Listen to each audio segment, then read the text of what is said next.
stop what you're doing, because this changes everything for the Foxes. I've got 3 massive Leicester City updates for you, and trust me, the last one could define our entire season. First, breaking.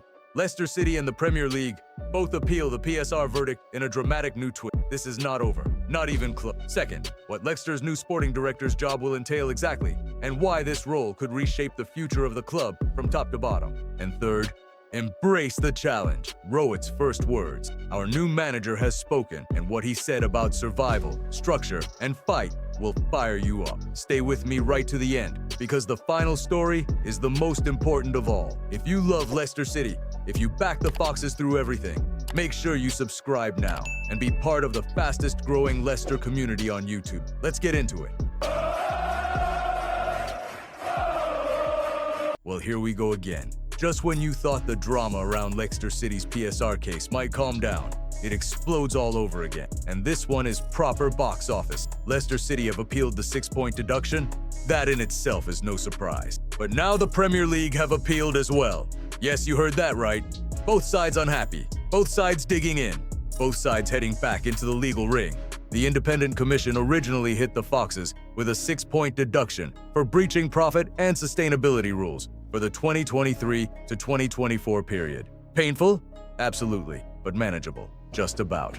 Except the Premier League were not satisfied, not even. According to the commission files, they wanted a starting point of 12 points. 12. And with what they described as aggravated circumstances, they believed it could have gone beyond 20 points. 20. That is not a slap on the wrist. That is a demolition job. Leicester, on the other hand, are pushing back in the opposite direction. The club believe there is a serious argument that a points deduction should not apply at all. There is even debate around jurisdiction, whether the EFL should have the authority to enforce a Premier League matter, particularly when rules were amended after the accounting period in question. In simple terms, this is not just about money, it is about power. It is about control, and it is about how football's governing bodies interpret their own rulebook when it suits them. The case now heads to an appeal board, and here is the crucial part for you. A final decision is expected before the championship season ends. That means every match between now and then could be played under a cloud of uncertainty. Every point won or lost could shift the entire survival equation depending on what that appeal board decides. The Premier League have publicly stated they want urgency. They say they want certainty for clubs and supporters. Funny how that word certainty only appears once things become messy for them. Let's be clear.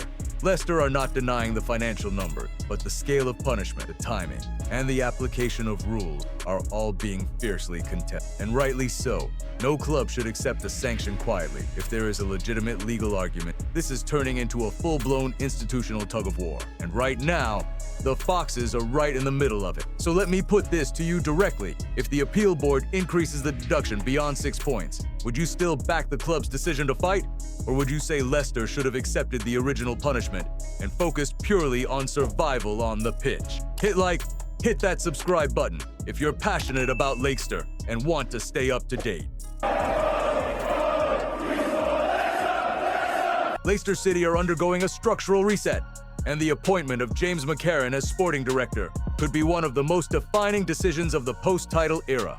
The club, currently battling instability in the EFL Championship, finds itself at a crossroads between legacy and survival. Chairman Ayawat Srivadanaprabha has opted for a strategic recalibration, introducing a newly created role designed to modernize football operations and restore institutional clarity. Here is exactly what McCarran's job will entail. First, operational control of football strategy. While Director of Football John Rudkin remains in an overarching role, McCarran is expected to lead day-to-day football governance, recruitment profiling, contract structuring, succession planning, and managerial alignment. This marks a shift from reactive squad building towards a long-term identity-driven model. Second, codifying a defined Leicester identity.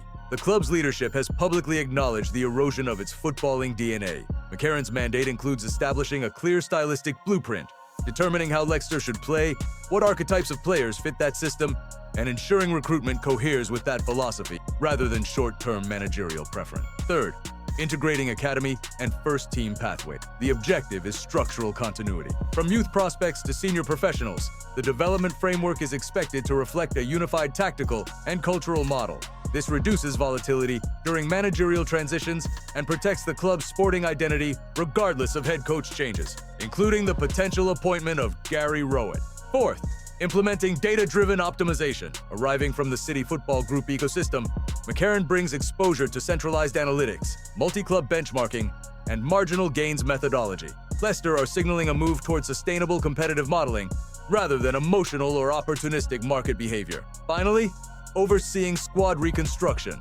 With as many as 17 potential departures anticipated, the sporting director will shape one of the most significant rebuilds in recent club history. This is less about replacing individuals and more about recalibrating the wage structure, age curve, resale model, and tactical cohesion of the entire squad. In strategic terms, McCarron is not simply another executive appointment. He is the architect tasked with stabilizing governance, professionalizing recruitment, and embedding a repeatable sporting framework. Whether Leicester returns swiftly to the Premier League or endure a prolonged rebuild may hinge on how effectively this new structure is executed. This is not a cosmetic change. It is an attempt to rebuild the operating system of the club itself. Hit like, hit that subscribe button if you're passionate about Leicester and want to stay up to date. Right then, here we go. Gary Rowett is back in the building. Back where he once pulled on the shirt between 2000 and 2002. And now he's walking into Seagrave with 14 massive games left to save our season. 22nd in the table, 2 points from safety. And yes, it's uncomfortable. But if you're a true supporter of the Foxes, you know this club has never been about comfort. Rowett isn't hiding from it. He's looking it straight in the eye.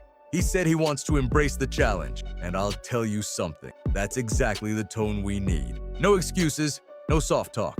He knows the championship inside out. Birmingham, Millwall, Stoke, Derby. He's been in the trenches. And just last season, he dragged Oxford United to safety when plenty had written them off.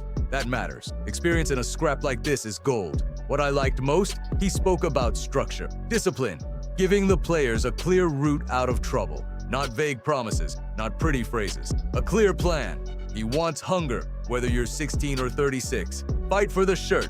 Run through walls if you have to. That's Leicester. That's how we built our greatest moment. He also made it clear this isn't about fear.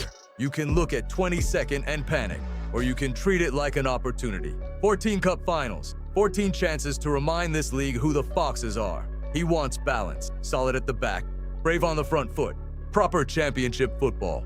Tough, resilient, but with enough quality to hurt teams. And let's be honest, that's what's been missing. We've had spells of nice football, but not enough steel. Rowett's talking about organization first, freedom second. Give the attackers a platform and let them express them. Simple messages, clear identity. No overcomplicating things. Saturday away at Stoke, his old club. You couldn't script it better. Cold, windy, hostile, proper test. And I'd love nothing more than to see the Foxes walk into their ground, roll their sleeves up, and come out with 3 points. Set the tone. Show this division we're not going quietly. Now here's the big one for you.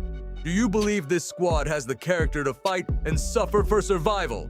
Or have some of these players already shown they're not built for a relegation battle? Tell me straight, should Rowett stick with the core?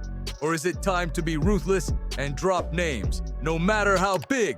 Hit like, hit that subscribe button if you're passionate about Leicester and want to stay up to